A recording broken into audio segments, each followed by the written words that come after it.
Olá pessoal, fazendo um vídeo aqui para responder algumas perguntas dos meus seguidores aqui, principalmente meus habilitados aqui que fazem perguntas lá na caixinha de pergunta. E eu resolvi fazer esse vídeo para a gente ampliar ainda mais, além das aulas que eu dou, a forma de transmitir conhecimento para vocês. Então eu peguei as melhores perguntas que eu tinha lá na caixinha de pergunta e vou responder aqui para vocês. Vamos ver cada pergunta aqui. Geisiane Tomás pergunta: a ferramenta de torção visceral já está à venda? Ô Geisiane, ainda não está à venda, mas ela já está em lote de produção. Porque não adianta eu vender uma coisa para você agora e demorar a entrega. Então, ela está em produção. A gente não está recebendo pedido ainda, mas principalmente você, que é minha aluna, que é minha habilitada, você vai ter essa ferramenta, você vai ter acesso a essa ferramenta porque a gente sempre inicia nosso trabalho pelo intestino. E então antes do balme, a gente precisa ter ela. É uma coisa incrível. Então, Geisiane, Tomás, logo essa ferramenta vai estar à venda. Eu vou vender exclusivamente no meu Instagram. Embora é da Reabilitec o produto, a Reabilitec vai comercializar a emissão de nota, mas esse produto é um produto exclusivo para minhas alunas, entendeu? Eu não vou colocar esse produto à venda no site direto, mas logo eu vou abrir a caixinha lá para vocês comprarem, vou abrir o carrinho para vocês, vocês vão poder comprar essa ferramenta e ter acesso ao melhor que a gente poderia ter para liberação de víscera. Na verdade, eu acho que eu cheguei no meu melhor. Eu vou contar uma história para vocês aqui. Em 2019, né, eu não conseguia realizar a técnica de tração, porque eu não tinha o balme. Então quando eu inventei o balme, eu achei que eu tinha inventado a minha melhor invenção. Eu falei, acho que o balme é a melhor invenção, porque o balme, querendo ou não, a gente tem que falar, é um produto de recorrência, de compra recorrente, é um produto que gera vendas eternas. E então o balme eu achei que ele fosse a minha melhor invenção. E hoje eu falo pra você que a minha melhor invenção é a ferramenta de torção, até hoje.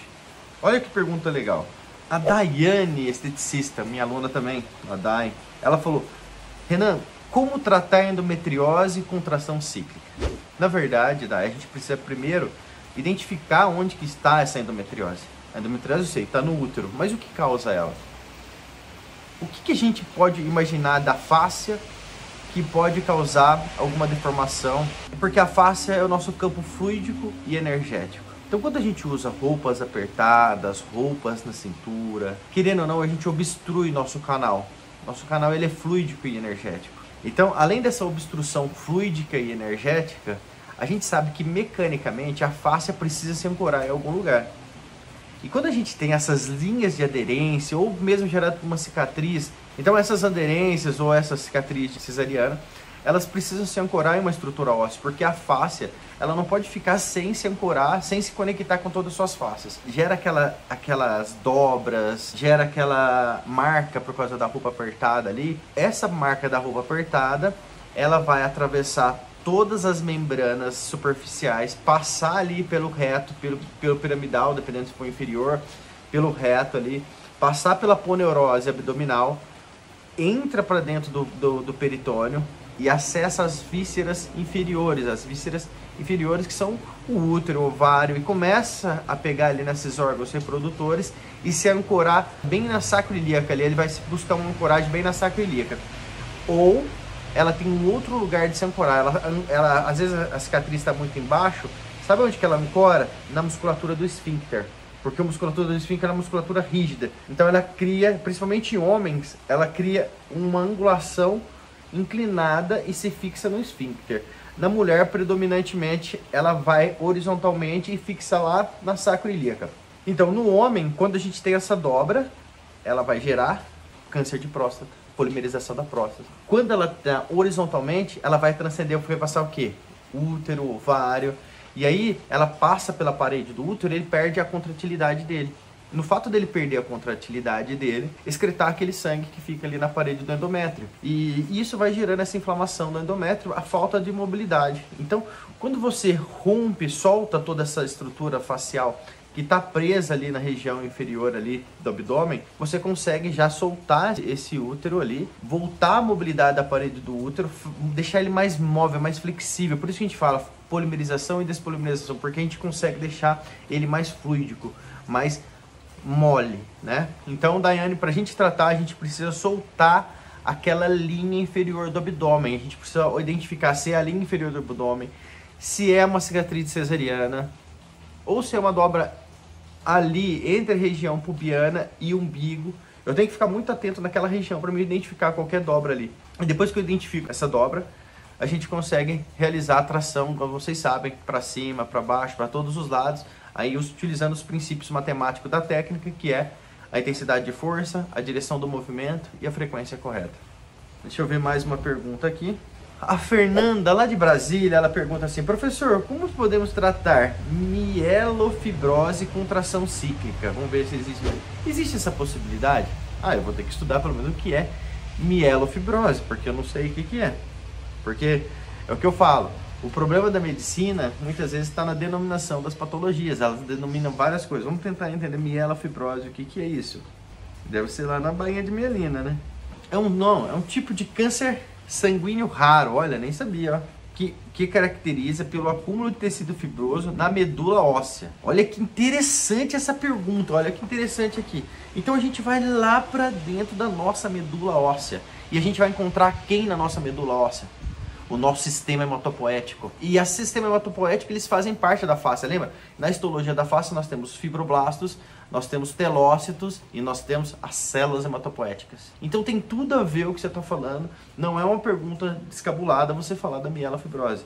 Então, como ela está falando que é uma fibrose, né, que ela está falando que é um tipo de câncer, a gente sabe que a fibrose, o que diferencia a definição de uma fibrose e de um câncer é o tipo de polimerização. Uma polimerização, ela é apenas por perda de água, por condensação.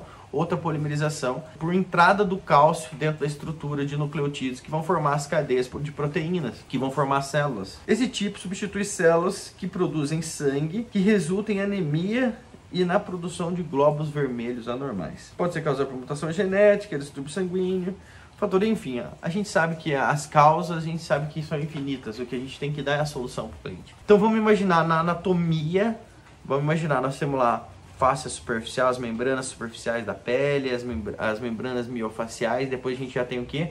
A nossa membrana óssea, que é o nosso periósteo. E o nosso periósteo é uma membrana. Se ele é uma membrana, logo eu tenho interesestrutural lá dentro. E é isso que você tem que entender, é como se fosse um fígado, só que, vamos imaginar, o osso, ele é osteoblastos que sintetizam, né? Vamos imaginar esse projeto, esse trajeto aqui da formação do osso, de toda essa estrutura de células, né? Fibroblastos se diferenciam em osteoblastos e osteoblastos se diferenciam em osteócitos. E aí esse osteoblasto, eles vão sintetizar essa matriz óssea. Vão sintetizar essa matriz colagênica. E lá dentro dessa estrutura presa, eu tenho uma fábrica de células. Então, se eu estou substituindo tecido ali dentro, eu consigo tratar, sim, mas eu preciso saber qual osso eu tratar, qual região eu tratar. Eu preciso, por exemplo, achar dentro do fêmur ali. O fêmur é um osso que eu consigo acessar, a tíbia. São ossos grandes, né? Então eu opto tratar a medula de ossos grandes para me tentar avaliar o quanto isso está interferindo no resultado ali do paciente. Como? Análise sanguínea. Traciona o osso, avalia. Traciona, faz 3, 4 sessões e faz uma sessão lá. Eu aposto que vai dar resultado sim, embora a gente não tenha nenhum caso relatado disso, mas eu sei que através da face eu consigo levar estímulo mecânico dentro daquelas células, que eu consigo gerar equilíbrio dentro das células, dentro do osso, através do estímulo de tração, ou vibração, ou pensamento. Deixa eu ver outra pergunta. Olha que interessante, ó. A Maraísa Gonçalves, ela me pergunta assim: consigo tirar nódulos de tireoide com tração cíclica? Essa é a parte mais interessante da técnica. Mas para isso, eu vou ler um artigo para você. Eu sempre gosto de ler porque a gente consegue embasar cientificamente tudo que a gente está falando, principalmente que a última pergunta foi relacionada a um câncer. mais essa pergunta, mais uma vez, relacionada ao câncer. É um sinal que essa patologia atrai muitas pessoas e para isso a gente tem que utilizar recursos científicos para a gente responder a segunda pergunta. Tá? Então ela fala de nódulos de tireoide. A gente sabe que a tireoide é uma glândula superficial. Então, diferente do osso, que eu preciso fazer estiramento, chegar lá dentro da estrutura óssea, tratar o meu sistema hematopoético lá dentro do osso, essa aqui é algo superficial, é uma glândula. Então, se essa glândula está superficial, eu consigo realmente levar o estímulo mecânico para ela muito mais rápido, né? E para isso, a gente precisa conhecer o que é o poder da técnica de tração cíclica frente a esse tipo de patologia, como o câncer. Então, para isso, a gente precisa ouvir esse artigo como se fosse uma oração. É a mesma coisa que a gente fizesse um Pai Nosso. A gente vai ler esse artigo porque eu acho que as palavras descritas nesses resumos, eles ressoam no meu ouvido, que sou criador da técnica, como um som de oração. Assim como eu me sinto bem quando eu leio um salmo, quando eu leio um provérbio, quando eu leio um Pai Nosso, eu me sinto bem também quando eu leio esse artigo. Eu creio que vocês possam sentir a mesma sensação que eu, pois vocês também são profissionais e buscam a solução para esse tipo de problema. As células cancerígenas diferem das células normais em várias características importantes, como independência de ancoragem, efeito Werber, mecanosensibilidade. Além disso, em estudos recentes, elas respondem de forma aberrante à distorção mecânica externa. Consistente com a mecanosensibilização alterada, descobrimos que o alongamento cíclico de células tumorais de muito tecido reduz a taxa de crescimento e causa apoptose em superfícies macias. A restauração da detecção de rigidez de células tumorais promove um comportamento mecânico dependente de rigidez, ou seja, o alongamento cíclico aumenta o crescimento e reduz a apoptose de superfícies macias de células saudáveis. O mecanismo de apoptose mecânica de células transformadas envolve um influxo de cálcio através do canal mecanosensível piezo 1, que ativa a apoptose dependente da calpaína 2, ou seja, o cálcio, ele está falando que o cálcio está lá na estrutura proteica e o cálcio vai sair dessa proteína, vai sair dessa estrutura, através pelo canal mecanosensível piezo 1. Aí ele vem aqui, que ativa a apoptose dependente da calpaína 2, através da molécula de Bax e, subsequentemente, a ativação mitocondrial da capase 3 de fibronectina e colágeno. Ou seja, assim ele termina o artigo, que eu acho que esse é o final da oração quando a gente agradece, né? É o final do resumo. Assim, é possível matar seletivamente células tumorais por perturbação mecânica, ao mesmo tempo que estimula o crescimento de células saudáveis. Então, sim, nódulos na tireoide é possível a gente tratar assim. Então, a gente tem que identificar o ultrassom, utilizar da imagem para a gente ver aonde que a energia está alterada, né? A gente conseguir identificar nesse tecido o ponto de alteração e a gente conseguir levar o estímulo mecânico exatamente aonde está a calcificação, porque o estímulo mecânico ele é local. Não adianta eu pegar o estímulo mecânico e falar que eu estou fazendo no joelho tratando a glândula tireoide. Então o estímulo mecânico ele funciona no local, tá? Vamos ler outra pergunta aqui das meninas. A Patrícia Galina faz uma pergunta interessante também aqui. Sabe, eu estou na sequência aqui de perguntas e estão todas no interessante. A Patrícia Galina pergunta: quanto o paciente do tratamento capilar pode cortar o cabelo sem prejuízo ao nosso tratamento? Patrícia, é o seguinte. Tá vendo aqui meu exemplo, né? Meu exemplo. Eu percebi isso várias vezes. Eu estou fazendo tratamento e aí meu cabelo preenche todo, não tem mais nenhuma falha, eu já não tenho mesmo, né? Meu cabelo é cheio já, mas em épocas de tratamento que eu tava, eu percebia que eu tava ganhando bastante pelo patológico, vinha bastante fiozinho fininho nascendo ali naquela região, e aí eu ia no cabeleireiro e cortava o cabelo. A hora que eu cortava o cabelo, parecia que diminuía aqueles pelos patológicos, aí eu fui tentar entender o que estava acontecendo. E aí numa palestra que eu estava assistindo de regeneração capilar, uma médica pediatra, ela trouxe uma informação muito importante. Ela falou assim: não se corta cabelo de criança até 1 ano. Eu falei, por quê?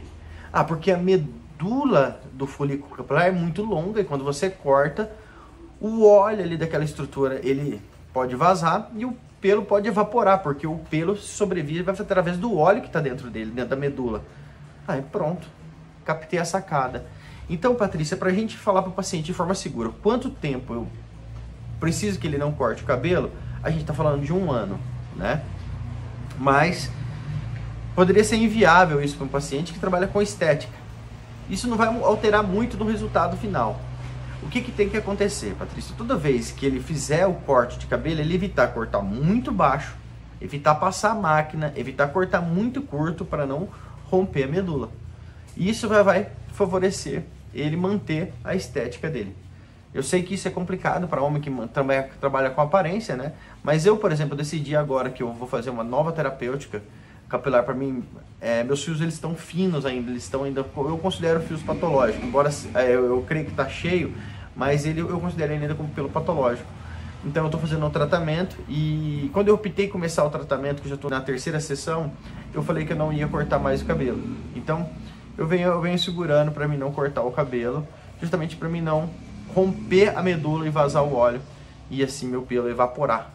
Né? Eu tive a experiência isso também com outro paciente que eu estava fazendo capilar, ele vai lá e rapa o cabelo. E aí a gente estava cheio de pelo, cheio de penugem, e aí rapou o cabelo. O que aconteceu? Ele voltou, eu falei, caramba, os pelos estão todos sumidos aqui, parece que murcharam, ficaram pequenininhos, estavam bonitos, quase ficando, se pegando uma cor ali. Quando eles simplesmente esbranquiçaram de novo, ficaram patológicos, ficaram fraquinhos, e aí eles ganharam depois de alguma sessão. Outra coisa importante, Patrícia, é que além do corte de cabelo, o sol é uma coisa importante também, que já tem relatos também de pacientes que estavam nesse nível de reabilitação, que o paciente está cheio de penugem, ele cheio de pelo patológico, vai para uma praia, toma um sol e evapora os pelos. Por quê? O pelo é muito fino, ainda as fases anais na telógena ali ainda não estão em equilíbrio, e acontece exatamente isso, o pelo evapora. Vamos ver uma outra pergunta aqui. Quem me perguntou foi a Mariana. Como a tração cíclica age na flacidez e na gordura localizada? Mariana, na flacidez, a gente tem que pensar nos princípios de face e tensigilidade e da estrutura colagênica, porque a flacidez, ela está na nossa interestrutura colagênica, ela não está nas nossas membranas, porque as nossas membranas, pelo contrário, elas se enrijecem e as nossas faces interestruturais também perdem a sua mobilidade. Mas a flacidez, ela está dentro da nossa face interestrutural ali. Então, quando a gente está falando de face interestrutural, a gente tem que lembrar que isso é uma estrutura colagênica, é a matriz colagênica, ou seja, toda a flacidez, em qualquer estágio que ela esteja, seja dentro do músculo, seja na minha hipodérmica, seja na minha dérmica, seja na minha epidérmica, ela vai estar dentro dessa face interestrutural, dessa matriz colagênica, é dentro da estrutura colagênica. Então, para mim tratar uma flacidez, eu tenho que pensar qual a forma que a engenharia de tecidos trataria uma estrutura colagênica, que ela não foi machucada, ela simplesmente desgastou, né? Então, nesse caso, eu preciso aumentar a produção de colágeno, mas mais importante ainda é utilizar aquele colágeno que está ali e dar vida para ele novamente. A gente sabe que a estrutura colagênica ela tem umas ondulações chamadas crisp-forms, ou seja, essas ondulações, se você fez algum curso sobre flacidez e a pessoa não citou sobre esses crisp-forms, essas formas onduladas da estrutura de colágeno, você não vai entender nunca a flacidez. Então, esses crisp-forms, eles perdem essas ondulações, só que ele não perde a sua característica de tríplice hélice, de mola, de elastic recoil. Então, nós na engenharia utilizamos o princípio do estiramento mecânico cíclico em altas frequências para voltar essas ondulações de crisp-forms. A gente já sabe que a frequência da face ela é 30 Hz. Então, se essas ondulações, se eu consigo gerar ondulações dentro dessa matriz colagênica de 30 Hz, eu vou conseguir voltar a vida ali da minha face, ali, da minha estrutura de flacidez. Ou seja, o meu tecido, estou dando um estímulo para ele se regenerar, para ele voltar a ser o que ele era. E a frequência de 30 Hz, ela consegue ainda replicar exatamente essas ondulações ali dentro da estrutura facial. Deixa eu ver essa outra aqui. A Pri, ela falou para mim assim: como faz para ser habilitada e participar ativamente da comunidade? Essa é uma pergunta importante, viu, Priscila? Vou te explicar 2 passos que você tem que fazer, Priscila. Para você ser uma habilitada, eu preciso ver você fazer. Então, para pessoas que moram em outros países, eu abro um modelo de habilitação online, onde eu avalio a pessoa online. Ela marca o paciente, ela agenda o paciente e eu avalio ela online. No Brasil, existem 2 formas de você se tornar habilitada. Ou você faz o curso presencial em São Paulo, que eu faço uma vez por ano, esse ano é em março, no último final de semana de março, e aí você se torna uma habilitada nesse curso. E aí você vai ser habilitada lá na minha comunidade. Na comunidade você ganha um site, você ganha um blog vinculado ao Google, e lá também você vai ter as informações para que você consiga preencher os seus dados ali, para que os clientes que buscam você através do Google, que a gente sabe que quando a gente quer comprar algum produto, a gente procura no Google. Então, a nossa comunidade, ela não é vinculada a redes sociais como Facebook, Instagram, TikTok. Ela é vinculada a Google. A gente trabalha com a parte comercial da estrutura, justamente porque eu quero que as minhas alunas sejam contratadas por esse mercado novo que vai surgir, que é o mercado da face. A gente sabe que o mercado da face é o mercado que mais vai ser procurado nos próximos anos. A segunda forma que você pode fazer é você entrar numa mentoria intensiva, e essa mentoria intensiva, ela sempre tem um encontro presencial na Central da Cura, tá? Então, as mentorias intensivas, elas também vão dar direito a você a ser habilitada e você se tornar uma membro efetiva da comunidade da Fácia. Porque a comunidade da Fácia, eu tenho que certificar as pessoas para estar lá, ela não tem um cadastro automático. Todo o cadastro lá, a responsabilidade é feita por mim, tá? Deixa eu ver mais uma pergunta aqui. É da minha querida Nicoleta. Ela perguntou sobre o aspecto espiritual da fáscia. Então, Nicoleta, a fáscia, a gente sabe que ela é a menor partícula dentro da gente. E ela é o alfa, porque ela é a razão de 1/137 na aproximação atômica de formação das moléculas atômicas da fáscia, né? A energia conectiva do nosso corpo. É como se quando você tocasse na membrana da pele, que é a sua membrana física, você também mobilizasse as outras 3 membranas do campo imaterial, né? Porque nós estamos no mundo tridimensional, somos corpo, mente e alma. E a nossa mente não está no nosso cérebro, ela está numa membrana imaterial acima do nosso corpo. Isso explicado justamente no caso da embriologia, que o ectoderma, ele forma a pele e o sistema nervoso central, prova a conexão, que o sistema central é apenas uma bobina de energia, tá? Mas o cérebro, ele abriga uma das estruturas muito mais importantes do que apenas o cérebro, que é a nossa pineal, nossa glândula pineal. Nicoleta, então toda vez que nós tocamos a pele da nossa paciente no campo físico, nós mobilizamos camadas também que estão conectadas de forma fractal, porque nós somos um mundo fractal que nunca perde essa conexão. Então, nesse campo tridimensional, as 3 membranas, elas estão superficiais. Então, a gente consegue, através do estímulo mecânico da pele, que é do corpo físico, mobilizar as membranas espirituais. Quem me perguntou foi uma outra habilitada, que é uma outra speaker, né, que é a Daiane Fuscher. E ela pergunta, quando vai ter atualização de pós-operatório? Dai, esse é um tema interessante, porque eu venho estudando muito sobre qual o momento correto se entrar com a tração num pós-operatório.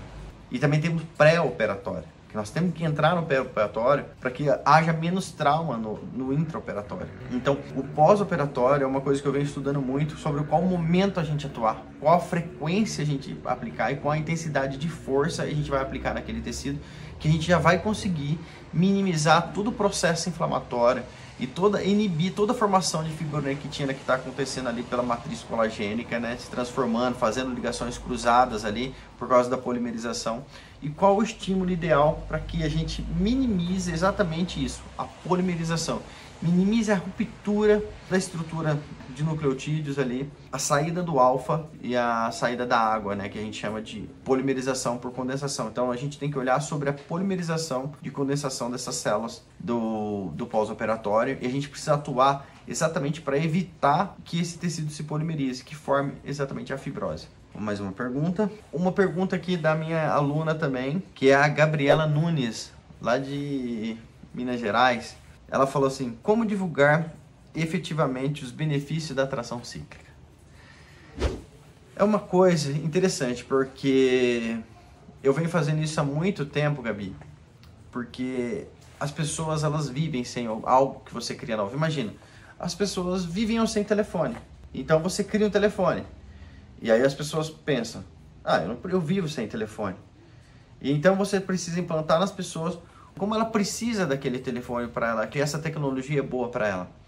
Então, isso é um trabalho de gerar demanda, que a gente chama. Gerar demanda é só através de autoralidade, de resultados, de divulgação de conteúdo de qualidade. O paciente, hoje o paciente ele já não é mais aquele leigozinho que não tem acesso a um celular. Então, ele tem acesso justamente a isso. O mundo é globalizado, a informação chega rápido. Então, vender ilusões para o paciente é antiético. Mas nesse caso, você não vai vender ilusão para o paciente, você está vendendo algo correto, algo que você acredita. Então, se você fizer os vídeos que você sabe fazer, eu conheço você, eu sei que você sabe fazer esses vídeos, e você utilizar aquela comunicação que você utilizou para falar comigo, e você falar com o seu paciente, e mostrar para ele, sim, existe uma técnica 100% natural, que pode tratar qualquer patologia, afecção estética, dolorosa e de reabilitação, aproximando seu corpo mais de saúde do que da doença. Autoralidade, conteúdo de qualidade e informação para o seu cliente. O seu cliente ele precisa ser informado. E a informação do cliente, ele faz parte do nosso tratamento. Vamos ver mais uma pergunta aqui. A Juliana pergunta, não é uma pergunta, é para ele agradecer por nos passar esse tesouro de conhecimento. Juliana, o conhecimento, eu sempre falo, né? O conhecimento ele só vale quando ele é multiplicado. Se você tem um conhecimento e guarda para você e morre com ele, ele não vale nada. Então não adianta nada você descobrir a cura para um câncer se ele não é praticável, se as pessoas não conseguem praticar, se as pessoas não conseguem aprender. Então tá aqui compartilhando com vocês é muito mais importante para mim do que eu criar alguma coisa e guardar para mim. Então eu compartilhar o conhecimento, eu consigo multiplicar exatamente o que Deus me deu, que foi a sabedoria. Porque a única coisa que eu peço para Deus é sabedoria, tá? É isso, pessoal. Nós vamos ter mais resposta dessa. Nós vamos perguntando nas nossas caixinhas que a gente vai deixar. Essas caixinhas a gente vai responder tudo em vídeo para vocês aqui. Então, preparem a resposta, preparem a pergunta, caprichem na pergunta que eu vou aparecer vocês aqui, tá? Obrigado.